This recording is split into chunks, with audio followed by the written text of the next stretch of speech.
Hillbilly safety. Here we go. Right here is a Taurus. It's been loaded since it's got nothing in the chambers and nothing in the clip.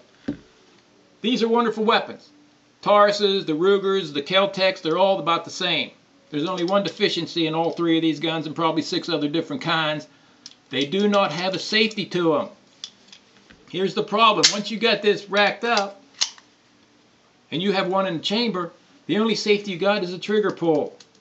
Now there's some people that do not carry a round in the chamber, for safety reasons obviously. There's other ones that have them in holsters with one in the chamber thinking that's fairly safe. But it still isn't, because when you pull it out of the holster, you have a chance of pulling the trigger out of your pocket. If you don't think it's so, talk to Plexico. Now here's the problem. Let's say you don't got this thing chambered up. An assailant comes at you, backed you up against a wall, 6 foot away from you, and he's hailing this in your face.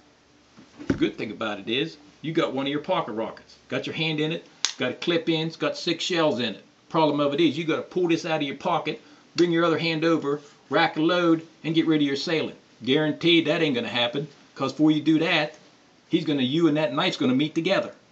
But if you have one racked up, take it out of your pocket, you eliminate the assailant, and you get a free knife.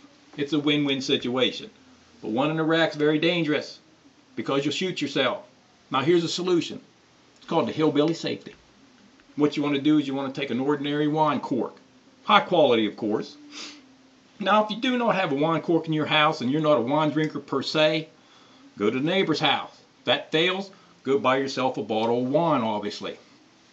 Now don't go buy no Mad Dog 2020 or some Wild Irish Rose, because a screw cap will not work in this situation. You take the wine cork, you put it on the back of the trigger guard on your Taurus, your Ruger, your Kel-Tec. Put it on the side. You want the same width of the trigger guard as this width of this cork's going to be. You make a mark and you cut it with your favorite saw, whatever you need. You can use a utility blade. My saw choice is a finishing saw. This is a little bit too big for this operation, so I would not be getting it now. Once you cut this to the proper width, it'll look something like this. Now what you do is you stick this behind the trigger guard and you make a mark behind the trigger and the handle of the gun. Once you cut this with a finishing saw, you'll come up with something that looks like this, or this without the paint on it. Now what happens is you got to fine tune this with 80 grain sandpaper so it fits snugly and it's not too small and it's not too big. I painted mine red on one side and black on the other. Sticks underneath the trigger like this, very gently push it in.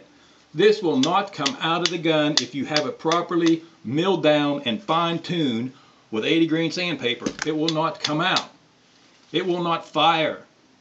Chambered round, this is a safe gun. It will not go, but what if you need it? All you got to do is push on your finger and you got an instant reaction, easy gun, one in the chamber. So listen, I'll leave you at this. Run away if you can, but act quickly if you can. And be kind to your buttocks. Stick a cork in it. Thank you.